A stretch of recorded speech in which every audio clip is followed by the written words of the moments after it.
The biggest threat to Jeep's dominance in the body-on-frame SUV market, where people like going off-road and being adventurous, just got more appealing for 2025 as Ford has reintroduced the base trim for this vehicle. Not only can you go with a four-door version, but like we have here today, a two-door, which is only offered on the Badlands. So this is a unique opportunity for a lot of you looking for an affordable off-road adventure vehicle under $40,000. And in today's video, we're going to check out what the base trim has to offer, how it compares to the Jeep Wrangler, and also see why, if you are looking at buying a body-on-frame, rugged, fun, and versatile daily driver for you and your family, maybe taking a look at the all-new 2025 Ford Bronco Base might be a great decision. Now, before we get in this video, I want to give a huge shout and thank you to Acton Ford in Acton, Massachusetts for letting me come down here to check out the Ford Bronco. Their link will be in the description below, so you can check out their extensive Ford inventory. So as always, let's begin with that pricing. For the 2025 Ford Bronco Base, you're looking at a starting cost of just under $38,000. Now, there are a few things I want to point out here regarding the pricing for 2025, that yes, this is a base, but it's still about $4,000 more expensive than a Jeep Wrangler Sport. However, with the Wrangler Sport, you can go with a two-door configuration like we have here today with the Bronco. However, if you go with a four-door configuration, you're spending around $37,000 to $38,000. Very similar to what we have here for our model today. And if you go with the Ford Bronco, if you go with the four-door version too, no extra cost. So that's a lot to consider here out of this vehicle for 2025. Now, for our model today, has a retro design. The two-door look means so much to me. The fact that Ford is giving us this design once again at a very affordable price point, that is huge if they do plan on taking over this market when they are competing with that Jeep Wrangler. Now, we have the white paint for our model today. Yes, I know a lot of you are going to be making those comments in the comment section. Also, we will have the hard top for our roof today, which some of those panels can be removed for that open air and open cab experience. So if you're someone looking for an adventure vehicle, and an old school style adventure vehicle at that, the Bronco Base has you covered there. Now, aesthetically speaking, though, for this vehicle, nothing too surprising. You are going to have LED headlights in the circular design, giving you that retro look up front. Also, the Bronco badge is written out on that grille. But a lot of cladding here up front, though. So on higher trims, you're going to notice a bit more of a sleeker experience and a sleeker design. But here we have the bare necessities and the basic necessities that makes this a solid vehicle that can take on the elements and maybe even get a bit scratched up and dirty. Now, you're also going to have the tow hook mounts for the lower portion of the front bumpers. You can tow out that Jeep Wrangler or anyone else that is stuck on those trails. Also, very aggressive cladding up here to deflect that salt or debris or anything else you might be encountering when you are driving this vehicle on a daily basis. Also found up top on the hood, you are going to have your tie down points here. So maybe if you are going to go canoeing or kayaking, you can do all of that here with this vehicle. Also, one thing I want to point out here as well, by going with the base trim, you will have a towing capacity of 3,500 pounds. So very versatile.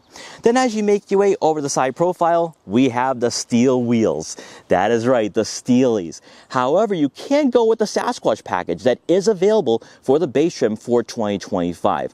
I will list the features and the pricing for that package on the screen, so that way you can go over it and maybe consider going with the Sasquatch package. But it does come at a very hefty cost. So keep all of this in mind. You might want to go with the Big Bend or maybe even the Badlands if you so desire. Also, we will have the cladding once again for our side mirror caps. No turn signal indicators also for our model. We don't have blind spot detection, so that's one thing to consider here. Then as you make your way around to the back, you will have those LED taillights once again in a squared off design. I love to see it. It just comes down to the nostalgia for this model, in my opinion. And I think that Ford is banking on that for 2025 while also being competitive in this market. But there's a lot to like here about this SUV that not many manufacturers and not many rivals can boast the same here. So you will have those LED taillights to match what you have up front, and then for the lower portion of the rear bumper, the cladding once again with the tow hook mount. So you will have all that capability when you are taking on those trails or maybe even taking on winter road conditions and there's someone stuck there, you can pull them out with ease. Also, we have that spare tire mounted on the back, again giving us that rugged appearance. And then lastly, as you guys know, I do like to talk about the exhaust outlet that is visible from certain angles, but tuck beneath the bumper for that cleaner appearance. Powering the Ford Bronco we have today is a 2.3-liter turbocharged 4-cylinder engine, producing 300 horsepower and 325 pound-feet of torque. It is paired with either a 7-speed manual or 10-speed automatic. We have the 10-speed for our model today. At around 300 horsepower and 325 pound-feet of torque, this outclasses both powertrain options for the two-door Wrangler for the Sport. So that's better than the V6 Pentastar and also their 2-liter 4-cylinder. And that does go a long way. For a lot of you looking for a fun experience, you're going to have that here with a 2-door Bronco or the 4-door Bronco if you so desire out of the base trim. Now also with this powertrain, I think it's quite peppy here. So you're not going to be dealing with any type of lag. It's not going to be boring or sedated. Now also more importantly with that ground clearance, you're looking at around 8.4 inches by going with a 2-door version. So you will have that ground clearance to take on winter road conditions or other elements here. And also, like I said before, you will have the ability to go with the Sasquatch package if you so desire. Also, we have the 4x4, so you're going to have that capability and versatility that you demand out of a vehicle at around $40,000 that is built on a body-on-frame chassis. Now let's talk about that fuel economy though. You're looking at around 18 miles per gallon in the city and 22 miles per gallon on the highway for a combined average of 20 miles per gallon. Not the best when it comes to fuel economy, but falls right in line with most body-on-frame SUVs and more importantly, that Jeep Wrangler. Hopping inside the Ford Bronco Base for 2025, this is far from being a basic model, and in fact, I would argue it's very competitive in its market with the Jeep Wrangler and other body-on-frame SUVs that are trying to offer a similar experience. Keep in mind, once again, that at around $40,000, you could cross-shop this with a Ford Bronco Sport. You could cross-shop this with a Subaru Forester or Outback Wilderness or other off-road worthy trims for crossovers in this market. But outside the Wrangler, do any of those vehicles have the cool factor of a 2-door that looks rugged, that looks capable, and is body on frame? No, not at all at $40,000. Now, in regards to the comfort for these seats and just the overall interior, nothing is too out of the ordinary here because for one, these seats are not power adjustable and they're not heated. But at $40,000, not many manufacturers in this specific market are going to give you heated or power adjustable seats. It really comes down to the comfort for these seats, and they are quite cushioned, which is a bit of a surprise here. Now the back of these seats are a bit firm, but I'm expecting that here out of the Bronco for the base. Also, of course, with the dashboard, door panels, center armrest, and also the center console, a bit more hard touch plastic here, but again, you're probably dragging in dirt, mud, snow, or anything else from the outside world, so it'll be easier to clean for the interior of this vehicle. Better yet, we have the hard top here for our model, so the acoustics are so much better than the soft top. At least that's just my take here for this model. Now, really though, for the 2025 Ford Bronco Base, I'm actually a bit more impressed with the technology because Jeep does boast in their ads and also on their website that they have the largest infotainment system. But let's see how this all functions here with the Ford Bronco, because with this full digital gauge cluster, we see a lot of this in the Ford product line. We saw this with the Ford Maverick. We saw it with the Ford Bronco Sport. And the resolution and quality is really impressive here for a vehicle at around $40,000. As we've seen throughout the entire Ford product line, it functions the exact same way. On the right side of the steering wheel, you will have buttons that will help you scroll through different menu layouts and also help you customize this screen to your liking. So you have your My View, trip fuel, Bronco information, phone, audio, and settings. You can scroll through all this on your own time and at your own discretion. But quite honestly, if you have joined me in my other reviews with that Ford Maverick, with that Ford Bronco Sport, none of this is too different compared to what you have with that Bronco Sport. Also, one thing I do like here, like we saw with that Bronco Sport, a Ford Bronco emblem does make its way into this digital gauge cluster. I really like that here for this vehicle. Better yet though, and this to me just means a lot for what Ford is offering here, technologically speaking, is that on your center console you will have a drive mode selector for your GOAT modes, for normal, slippery, eco, sport, and then also sand, and each mode has a different color for that digital gauge cluster and for that Bronco. So I love to see that here for this vehicle. It's those minor touches that to me does go a long way. Also, you do have the 2 high, 4 low, and 4 high here, so you can take on the elements with this model if you don't want to go with a Badlands or Big Bend or Outer Banks. Now, taking a look at the infotainment system, this is the Ford Sync 4 user interface with wireless Apple CarPlay and Android Auto compatibility, which I am a bit surprised to see here at around $40,000 because we don't have a wireless phone charging pad. So I'd love to see Ford integrate that into future model years for the base. But then again, it is a base trim, so you're not going to receive all the bells and whistles here. But one thing I do want to point out, though, before we dive into the functionality of the screen, is that beneath the head unit, you will have physical buttons and dials for your climate control settings, also your AC, front and rear defrosters, fan speed, and fan direction, which I know a lot of you are definitely going to love because we don't have that anymore in the Bronco Sport or Ford Maverick. And also above that will be physical dials for the volume and tuning. So kind of refreshing to see here out of this vehicle, giving you a tactile and somewhat of an old school experience here in the 2020s. Now, with this infotainment system, it is very easy to use and also, I think, quite straightforward. At the bottom of the screen will be quick access icons for your audio, phone, app settings, and features. And then also you will have that smaller information display on the far right where you can scroll through some other information as well and display information that is relevant to you when you are behind the wheel on a daily basis. For me, though, what I do like about the Bronco and this infotainment system is that even though it is a base model, you have this large screen and the rear backup camera with trajectory shows up in that full display, giving you a lot of visibility when you are backing out of tight spots or parking in a garage. Now, obviously, with this being a base, you're not going to have multiple camera views to work with, so that might be something to consider here when you are looking at buying a Ford Bronco for 2025. But in regards to resolution, quality, and responsiveness, it is very good here, and better yet, like I said before, it's not super in-depth or complicated to get used to, so there's no learning curve whatsoever. Really, all that really matters here for this vehicle is that you hop inside, go on those adventures, and the technology supplements what you have here with this platform and this SUV. Now, making your way back towards the center console, you will find a USB-C and USB-A outlet, and then a tray for a smartphone, wallet, or other smaller tech gadgets. For the center console itself, you will have your gear selector here, so no rotary dial like we see in other vehicles in the product line, which I know a lot of you are probably very happy to see here for the Ford Bronco. Then, like I said before, you will have your GOAT modes, and then also your terrain management system with 2 high, 4 low, 4 high. 2 cup holders, also found in the center console, will be the buttons that will allow you to roll down those front windows, also adjust the side mirrors. So everything is going to be placed on that center console. For the center storage compartment, there is enough room for some smaller items. It is somewhat deep, so you might be able to store some smaller water bottles in this center storage compartment, which is great to see. And you will have a 12-volt outlet. And then before we check out the second row seating area, despite the fact that for our model we have a hard top, these panels are removable. Now, I'm not going to do that today because it is quite windy. It's also a bit cool out for a late May morning. However, if you want to have that open cab experience, you can do that here with the Bronco. For passengers in the second row, this is going to be a 4-seater configuration by going with a 2-door version of the Bronco, so no one sitting in the center.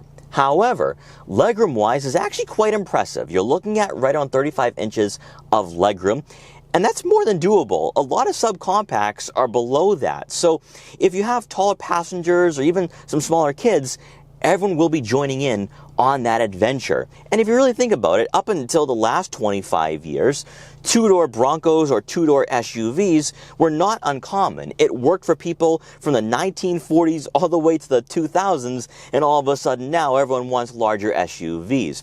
With a 2-door configuration, it's still practical, it's still dailyable, and it's still family-friendly, more importantly. Obviously, with the cloth seats, it's a bit more stiff here for the second row, especially for the bottoms of these seats. However, there's more than enough legroom, shoulder room, and also headroom to make this perfect if you are going on longer road trips with the family. With this being a base trim, though, you're not going to have a very long list of amenities, which probably isn't going to be too much of a factor here if you are looking at buying an off-road worthy and body-on-frame SUV at around $40,000, but I might as well mention it in this review. So you're not going to have 2 center-mounted air vents on the center console, but you will have 2 USB-C inputs. Then obviously no center armrest with 2 cup holders, but there is a cup holder on both sides of the second row. Making our way around to the back one more time to take a look at the rear cargo area. Obviously, you are going to have a spare tire that's easy to access, so if you do encounter a flat on those road trips or travels, you can fix that and be back on the road.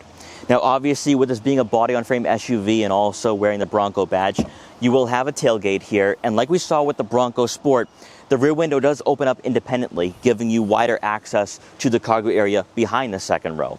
And behind the second row seat, you're looking at right on 20.5 cubic feet of room, which falls right in line with a lot of subcompacts between $35,000 and $40,000, like a Subaru Crosstrek, like a Mazda CX-30. Obviously, those are not direct competitors, but this would be competitive with a Jeep Wrangler two-door in this market. So keep all of this in mind.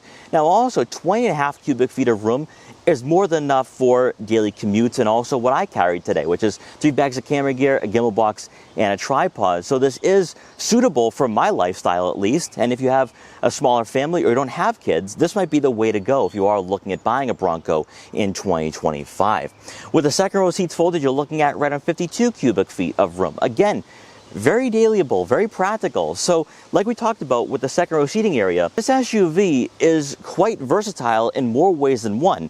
It's off-road worthy, but also an SUV that could be very fun for you and your family or just yourself. Now beneath the floor mat, you are going to find your fix-a-flat kit here, so that way you can jack up this vehicle and be back on the road. And then also there is some more storage compartments here for some smaller items. Now just like we talked about with the front row, with those panels being removable, the back portion is also removable as well. There are 6 bolts here, and it's going to require another person and also some tools, so I'm not going to be doing that today. But again, to have that retro experience, that old school experience, the Bronco Sport with the two-door I think is one rad looking vehicle. And also again, it comes back to that versatility and that pricing. This has it all in a time and in an era where this is actually very rare to find outside of the Jeep Wrangler. Without question, this is one of the neatest vehicles I've ever featured on this channel in my 7 years of doing car reviews. For obvious reasons, right? White Ford Bronco, two-door, hard top. I'm making pop culture references here, but you know what I'm talking about. But also, in this market at around $40,000, there's only one other option that gives you a two-door body-on-frame SUV, and that is the Jeep Wrangler. We have the steel wheels, the cloth seats. This is so retro aside from the technology, but I'm in my retro phase as an enthusiast, so this is right up my alley, and I'm very intrigued by what this Bronco has to offer. And I'm so glad that Ford brought this trim back, especially in 2025 with vehicles being so expensive. Now, if you are hopping into this market for the first time, there are a few things you should know. One, this is going to be a very rugged vehicle, so it's not going to be the most comfortable, especially if you're looking at, say, a Bronco Sport Badlands at around $42,000. The Bronco Sport might be a more suitable daily driver for you and your family. But then also, too, if you're seriously looking at a Jeep Wrangler, the Jeep Wrangler utilizes solid front and rear axles, which can get repetitive very quickly if you are hopping in from a crossover, but also isn't the best or suitable as a daily driver if you're not going off-road all the time. Whereas with the Ford Bronco, we have an independent front suspension, which changes up the driving dynamics completely for an SUV in this market, because I noticed that the turn-in, the ride quality, even the handling is so much more engaging, more natural in the modern age. Because if you're going back to the past with the solid front and rear axles, but you have driven modern vehicles, it's going to be quite the adjustment to make as a daily driver. Now, while we're on this back road, let's place it in sport mode here. Let's have some fun. And this 2.3 is very responsive and peppy. 300 horsepower, 325 pound-feet of torque. It is no slouch in a straight line. Even though a lot of you are going to say, I want that V6, I want that V8. I hear you. But this Turbo 4 is nothing to overlook. In the corners, nice weighted steering too. Heavy steering. But I like this vehicle's agility. Even at around 40 miles an hour, it doesn't feel like the vehicle's getting away from you in regards to the body roll, and you're not fighting the weight of this SUV either. It doesn't feel top heavy, which I'm very surprised by and also very appreciative of for the vehicle in this market. Then again, we don't have the Sasquatch package, so that could be making a huge difference here for our experience today. I will say that on these back roads, for one, Maneuverability is fantastic. Also, dimensions-wise for the width of this vehicle isn't getting in the way, so I don't feel like I'm adjusting to the size of this SUV. The turn-in is great. And there's a lot of engagement here, relatively speaking, for a Bronco in 2025. The fact that it feels sporty while also being off-road worthy, to me, does mean a lot. Also with this 2.3, it has a nice growl to it. It doesn't drone, which is great. And it doesn't have that stereotypical 4-cylinder noise. So, for those of you looking at a base trim, this is a solid setup that Ford has. The one issue I do have, though, are these brakes. Because they're very touchy when you first start feathering that brake pedal. And you have to adjust to that. Because they're very strong initially, and then you get the linear braking. But when you're first driving this for the first time, take it easy because it does have a strong bite to it.